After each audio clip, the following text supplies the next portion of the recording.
I ovo je prilika da još jednom u Bačkoj Topoli podržimo ljude svih nacionalnih identiteta koji postoje u ovom divnom gradu, u Vojvodini, u našoj zemlji. Meni je stvarno velika čast da imam priliku da vidim i umotvorine žena i njihova dela, rukotvorine ovde koje su prisutne, zato što čuvanje identiteta, očuvanje narodne nošnje, kreiranje novih motiva jeste obaveza svih nas. Vojvodina je svakako na evropskom kontinentu jedinstvena regija. Mnoštvo identiteta, mnoštvo kultura, mnoštvo jezika i istovremeno ideja o zajedničkoj budućnosti. To je jedna regija koja je specifična u evropskom smislu i predstavlja jedno bogatstvo ne samo za Srbiju, već za čitav evropski kontinent. I uvek kada odlazimo u Brisel, kada odlazimo u evropske zemlje, dičimo se Vojvodinom i njenim posebnostima. Ja sam siguran da će ljudi ovog kraja čuvati našu severnu pokrajinu tako da obezbeđuju najbolji mogući život deci, nezavisno od toga da li su Rusini, Mađari, da li su Hrvati, da li su Srbi, da li su Rumuni, da li su Česi, Ukrajinci, Nemci. Imamo različitih nacionalnih grupacija ovde, kao i Slovaci. U svakom slučaju, od suštinske važnosti jeste da se čuva zajednički život, ali da se čuva i svaki pojedinačni identitet. Još jednom želim srećne uskršnje praznike svima koji ovih dana slave Uskrs.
Koji su nas preko naših medija.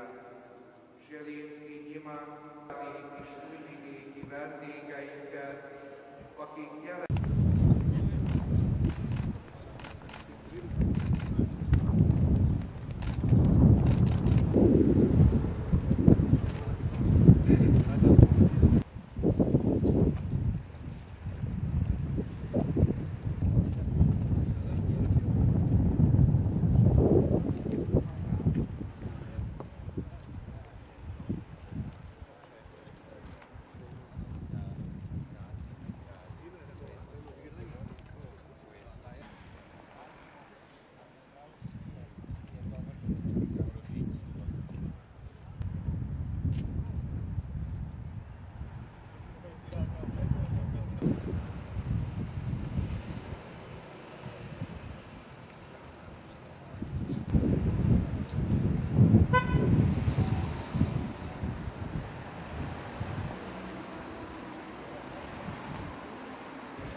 tradicionalni mađarski motiv, kulturalnost, znači žive tu Slovaci, Sad tek vidimo, uopšte ih nema više u posljednjih godina. Nemaju, uglavnom da.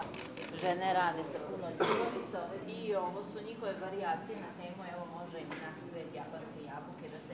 Inače, ovo je veoma pažljivo i prekrišno.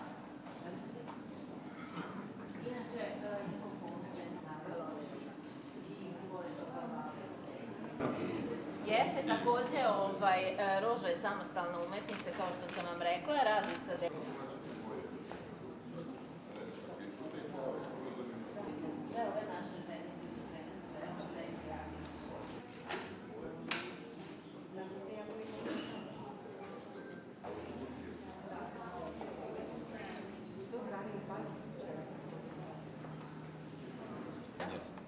a ovo je tkanje, da, koje je ona to radila.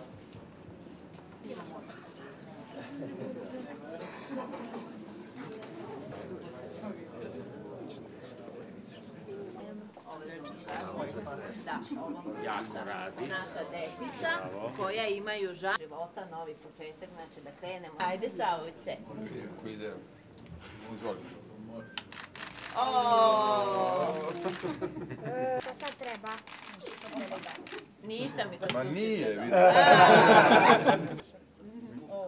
Ajde. Opa. Bravo, bravo. Ovo dva ću. Bravo. Jeste, tolerancija 5. To smo zaboravili da kažemo da se...